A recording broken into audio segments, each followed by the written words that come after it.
जय Hind. Junior IAS preparation academy में आपका स्वागत है। आज हम आपको मेंसुरेशन यानी क्षेत्रमिति पढ़ाने जा रहे हैं और मेंसुरेशन में हम आपको आज पढ़ाएंगे त्रिभुज। त्रिभुज के हम 4 पार्ट आज आपको इस वीडियो में पढ़ाएंगे। वो 4 पार्ट हैं समबाहु त्रिभुज, समद्विबाहु त्रिभुज, विषमबाहु त्रिभुज, समकोण त्रिभुज।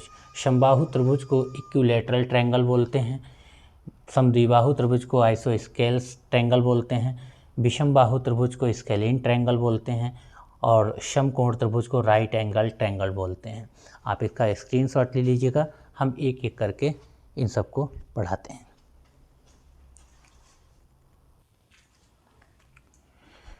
बात करते हैं समबाहु त्रिभुज की, इक्विलैटरल ट्रायंगल की। तो इक्विलैटरल ट्रायंगल की सभी भुजाएं बराबर होती हैं, ऑल साइड इक्वल होती हैं। इसमें तीनों भुजाएं समान होती हैं और अगर हम इसका परिमाप निकालें यानी पेरीमीटर निकालें तो उसका फार्मूला होता है 3 इंटू साइड 3a। अगर हम तीनों साइड का माप ये मानते हैं तो अगर इसका परिमाप निकालते हैं तो फार्मूला लगाएंगे 3a। इसका क्षेत्रफल यानी एरिया निकालने का फार्मूला होता है 1/2 a इंटू एच, जहाँ a क्या है, ये है समबाहु त्रिभुज की भुजा और h है उसकी ऊंचाई। तो इस प्रकार से हम समबाहु त्रिभुज में यानी इक्विलैटरल ट्रायंगल में 3 पॉइंट्स को याद रखेंगे कि इसमें तीनों भुजाएं समान होती हैं, ऑल साइड्स इक्वल होती हैं और इसका परिमाप यानी पेरीमीटर 3 इंटू साइड होता है और क्षेत्रफल इसका एरिया निकालेंगे 1/2 a इंटू एच से। आगे पढ़ते हैं।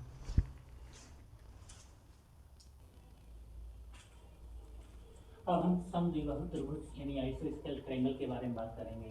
समद्विबाहु त्रिभुज क्या होता है?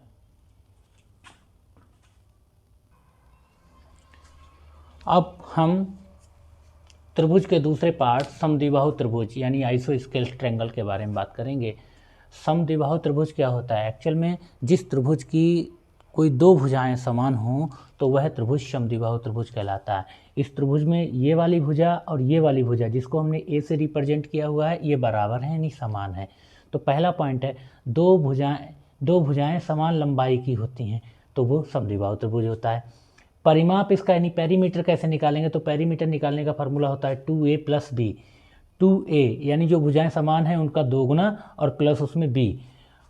क्षेत्रफल b माने तीसरी भुजा, अगर हम उसका क्षेत्रफल यानी एरिया निकालते हैं तो उसका फार्मूला होता है 1/2 a का स्क्वायर, यानी जो भुजा समान है उसका स्क्वायर करते हैं। पढ़ते हैं हम नेक्स्ट त्रिभुज के बारे में।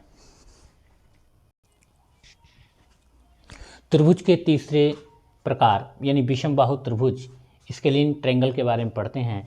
ये जो स्केलीन ट्रायंगल होता है इसकी तीनों ही भुजाएं अलग अलग माप की होती हैं। इसकी तीनों भुजाएं अलग अलग माप की होती हैं। अगर हम इसका पेरीमीटर निकालते हैं माने इसका परिमाप निकालते हैं तो हमें इनकी तीनों भुजाओं को जोड़ लेना होता है। तो a plus b plus c परिमाप होता ही यह है कि सभी भुजाओं का जोड़ क्या होता है? परिमाप होता है। अर्ध पेरीमीटर यानी सेमी पेरीमीटर इसका हम कैसे निकालेंगे? अर्ध परिमाप माने सेमी पेरीमीटर। तो s इक्वल टू तीनों भुजाओं का जोड़ बटे में 2, तो ये हमारा s का वैल्यू आ जाएगा माने अर्ध परिमाप आएगा। ये अर्ध परिमाप हमें इसका क्षेत्रफल निकालने में मदद करेगा। जब हम इसका क्षेत्रफल यानी एरिया निकालेंगे तो इसके फार्मूला लिखेंगे √s minus a into S minus B into S minus C. यहाँ a b c इस त्रिभुज की भुजाओं की माप है तथा s इसका अर्ध परिमाप है। तो अब आप इसका एक स्क्रीनशॉट ले लीजिएगा। त्रिभुज के चौथे भाग समकोण त्रिभुज यानी राइट एंगल ट्रायंगल की बात करें तो जो समकोण त्रिभुज होता है उसमें एक कोना 90 डिग्री का दिया होता है। जो कोना 90 डिग्री का दिया होता है उसी कोने को हम समकोण बोलते हैं। अर्थात समकोण त्रिभुज में कोई एक कोना 90 डिग्री का दिया होगा। समकोण त्रिभुज में जो भुजाएं होती हैं वो फिक्स होती हैं। जो खड़ी भुजा होती है 90 डिग्री पर तो उसे लंब बोलते हैं, जो पड़ी भुजा होती है उसे आधार बोलते हैं और जो एक प्रकार से क्या होता है कर्ण होता है वो विकर्ण होता है, माने एक प्रकार से पड़ी हुई लाइन होती है इस टाइप से तिरछी लाइन को हम कर्ण बोलते हैं। जो खड़ी लाइन है लंब है इसको परपेंडिकुलर बोलते हैं। आधार जो होता है उसे बेस बोलते हैं, कर्ण को हाइपोटेन्यूज बोलते हैं। अगर हमें समकोण त्रिभुज का परिमाप निकालना है यानी पेरीमीटर निकालना है तो हम इन तीनों भुजाओं को जोड़ देंगे। a plus b plus c इसका पेरीमीटर होगा। अगर हमें क्षेत्रफल निकालना है इस समकोण त्रिभुज का क्षेत्रफल निकालना है तो क्षेत्रफल के लिए फार्मूला है 1/2 a इंटू बी। ए माने ये ऊंचाई हो जाएगी लंब, और बी माने इसका आधार इंटू हाइट। सबसे इम्पॉर्टेंट चीज़ है जो समकोण त्रिभुज में आपको आगे पढ़नी होगी वो ये है कि समकोण त्रिभुज में कर्ण का वर्ग, ये जो कर्ण है इसका वर्ग शेष दो भुजाओं के वर्गों के योग के बराबर होता है। माने इसका वर्ग करेंगे तो इन दोनों का वर्ग करेंगे, इन दोनों के वर्ग को जोड़ देंगे तो वो जोड़ इस अकेले कर्ण के वर्ग के बराबर होगा, जिसे पाइथागोरस प्रमेय बोलते हैं। अर्थात कर्ण का स्क्वायर बराबर होगा आधार का स्क्वायर प्लस लंब का स्क्वायर। आप इसका एक स्क्रीनशॉट लीजिएगा। आई होप आपको ये वीडियो पसंद आया होगा। हमने मेंसुरेशन में क्षेत्रमिति में त्रिभुज को पढ़ा। एक्चुअल में त्रिभुज 6 प्रकार के होते हैं, 3 प्रकार से भुजाओं के आधार पर और 3 प्रकार से होते हैं कोणों के आधार पर। जो भुजाओं के आधार पर 3 प्रकार के होते हैं वह होते हैं आपके समबाहु, समद्विबाहु और विषमबाहु।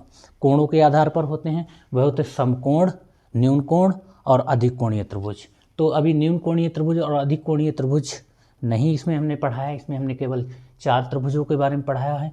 आई होप आपको इन 4 त्रिभुजों के बारे में कंप्लीट जानकारी हो गई होगी। कैसे इसका हम पेरीमीटर निकालेंगे, कैसे हम इसका क्षेत्रफल निकालेंगे, आप इसको समझ चुके हैं।